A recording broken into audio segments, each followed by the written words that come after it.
Copy அடிப்பது நல்லதுதாங்க ஒரு சில விஷயத்துல. எந்த நேரமும் உங்க வேலையிலேயே மூழ்கிட்டு இருக்காம உங்க மனசுக்கு சின்ன ஒரு மாற்றத்தை கொடுக்கறது மூலமா உங்களோட வேலையும் சிறப்பாகவும் கவனத்தோடையும் செய்ய முடியும். சரித்திரத்துல நிறைய கண்டுபிடிப்பாளர்கள் வந்தாலும் எடிசனோட பேர் மட்டும் எப்படி நிலைச்சு நிக்குது? ஒரு லட்சியத்தை நோக்கி நம்ம பயணம் செய்யும் போது அதுல ஒரு வழியை நாம உணரும் போது அந்த லட்சியத்தை பாதியிலேயே விட்டுறோம். வணக்கம் சொந்தங்களே, எல்லாரும் எப்படி இருக்கீங்க? நல்லா இருப்பீங்க அப்படின்னு நம்புறேன். ரொம்ப நாளா வீடியோ போடல அப்படின்னு நினைக்கிறேன். பொங்கல்ல இருந்தே வீட்டு வேலையெல்லாம் அதிகமாக இருந்ததுனால வீடியோ போட முடியலங்க. இனி தொடர்ந்து வீடியோ போடுறதுக்கு முயற்சி பண்ணுறேன். சரி, வாங்க வீடியோக்குள்ளே போயிடலாம்.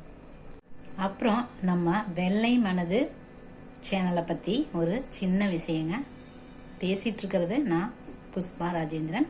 இதில் சொல்லக்கூடிய கருத்துகள் எல்லாமே என்னுடைய சொந்த அனுபவமும் லைப்ரரிக்கு போகிற பழக்கமும் எனக்கு இருக்குதுங்க. புக்ஸ் நிறைய படிப்பேன். அதைய எனக்குள்ளேயே வச்சிருக்காம உங்கள் யாருக்காவது சொன்னால் உங்களுக்கு யாருக்காவது யூஸ்ஃபுல்லாக இருக்கும் அப்படிங்கிறதுக்காக புத்தகத்திலிருந்தும் சில விஷயங்கள்லாம் சொல்லியிருக்கிறேங்க. உங்களுக்கு பிடிச்சிருந்தது அப்படின்னா நம்மளோட சேனலை சப்ஸ்கிரைப் பண்ணிவிட்டு வீடியோவை கண்டினியூ பண்ணுங்கள். தேங்க்யூ.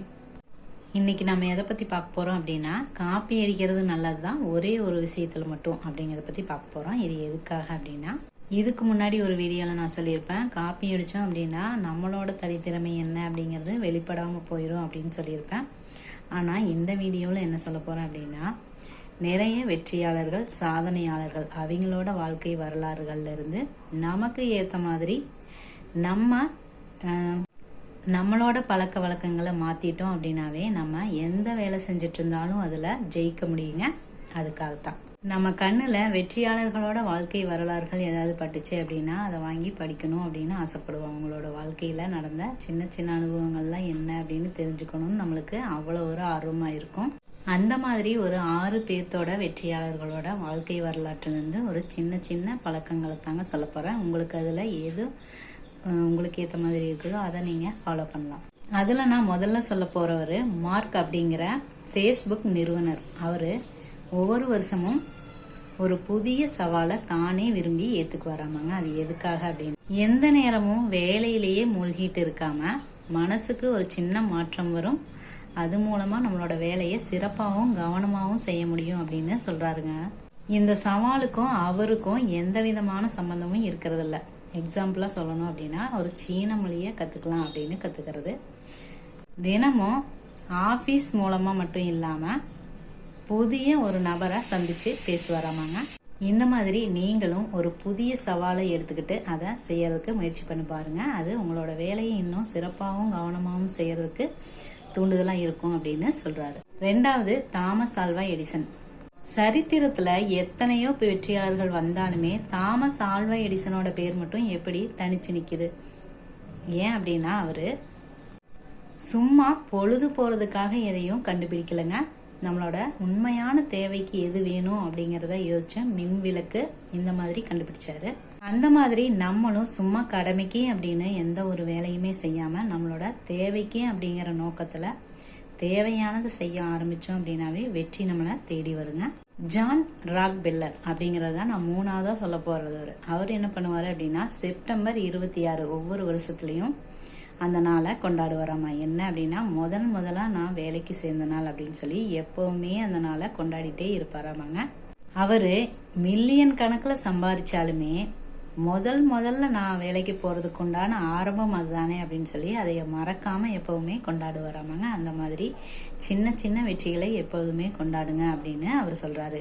கிடைக்காத நினைச்சு வருந்தாம சின்ன சின்ன வெற்றிய மறக்காம கொண்டாடுங்க அப்படின்னு சொல்றாரு. இதனால என்னாகும் அப்படின்னா, தொடர்ந்து ஊக்கத்துடன் நீங்க முன்னேற முடியும் அப்படின்னு சொல்றாருங்க. 4வதா நான் சொல்ல போறது அர்னால்ட் அப்படிங்கிறவர். அவர் என்ன சொல்றாரு அப்படின்னா, மற்றவங்க களைச்சு நிக்கும் போது நீங்க நிக்காதீங்க, கொஞ்சம் கூடுதலா உழைங்க அப்படின்னு சொல்றாரு. அர்னால்ட் அப்படின்னு சொன்ன உடனே பாடி பில்டர் அப்படிங்கறது ஞாபகத்துக்கு வருது இல்லையோ, அவர் நடிச்ச பிரிடேட்டர்ஸ் அப்படிங்கிற அந்த படம் தாங்க ஞாபகத்துக்கு வருது. அந்த படம் பார்த்ததுல இருந்து அவரோட பெரிய ஒரு ஃபேன் அப்படின்னே சொல்லலாம். உங்களுக்கு பிடிக்கும் அவரை அப்படின்னா கண்டிப்பா கமெண்ட்ல சொல்லுங்க.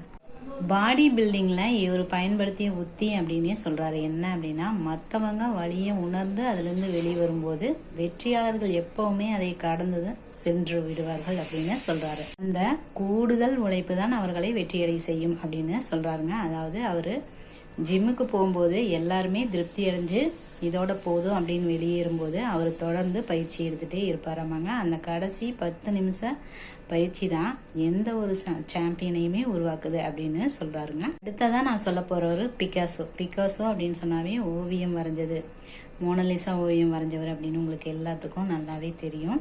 பிகாசோவுக்கு பிடிக்காத ஒரு விஷயம் என்ன அப்படின்னா, மூடு வரும்போது தான் ஒரு வேலையை செய்யணும் அப்படின்னு எந்த ஒரு கலைஞனும் சொல்லக்கூடாது. அதாவது எந்த சுச்சுவேஷன்லயுமே தன்னோட வேலையை சிறப்பா வெளிப்படுத்துறவங்க தான் உண்மையான கலைஞன் அப்படின்னு சொல்லி அவரோட வெற்றிக்கு காரணமா இருந்தது அப்படின்னே சொல்லலாங்க. ஒரு விஷயத்த செய்யணும் அப்படின்னா அதற்கான மனநிலை வரணும் அப்படின்னு சொல்லி காத்துட்டு இருக்காதீங்க. அவர் எப்பவுமே காத்துட்டு இருக்க மாட்டாரு, வரைய ஆரம்பிச்சிருவாரு. அதுக்கப்புறம் தானாவே அந்த மனோநிலை வந்துரும் அப்படின்னு சொல்றாரு. ஆறாவதா நான் சொல்ல போறவரு சார்லஸ் டிக்கன்ஸ். அவரு என்ன சொல்றாரு அப்படின்னு, தினமும் சிறிது தூரம் காலார நடந்து செல்லுங்கள் அப்படின்னு சொல்றாரு. ஏன் இப்படி சொல்றாரு அப்படின்னா, எழுத்தாளரான இவர் என்ன சொல்றாரு அப்படின்னா, உடலுக்கு உடற்பயிற்சி அப்படிங்கிறது உடலுக்கு மட்டும் இல்ல மனசுக்கும் தான் அப்படின்னு சொல்றாரு. அவர் எப்பவுமே 3 மணி நேரம் சும்மா ஒரு நட போவாராமா, வாக்கிங் போவாராமா. அப்போ அவர் கண்ணுல படுற எல்லாத்தையுமே அவரோட எழுத்துலையும் வெளிப்படும் அப்படின்னு சொல்றாரு. இதனால என்ன ஆகுது அப்படின்னா, உங்களோட உடலும் சுறுசுறுப்பாகுது, நீங்க செய்யற வேலையும் சிறப்பா நடைபெறுது. ஒரே இடத்துலயே உட்கார்ந்து இருக்கிறதுனால சலிப்பு தான் மிஞ்சும். அதனால கொஞ்சம் நடக்க பழகுங்கள் அப்படின்னு சொல்றாருங்க. ஓகே ஃப்ரெண்ட்ஸ், இப்போ நான் சொன்ன இந்த விஷயங்கள் எல்லாம் வெற்றிக்கு சில புத்தகங்கள் அப்படிங்கிற ஒரு புத்தகத்திலிருந்து நான் சொன்ன சில பாயிண்ட்ஸ் தாங்க. இதில் ஏதாவது உங்களுக்கு யூஸ்ஃபுல்லாக இருந்துச்சு அப்படின்னா அதை ட்ரை பண்ணி பாருங்கள்.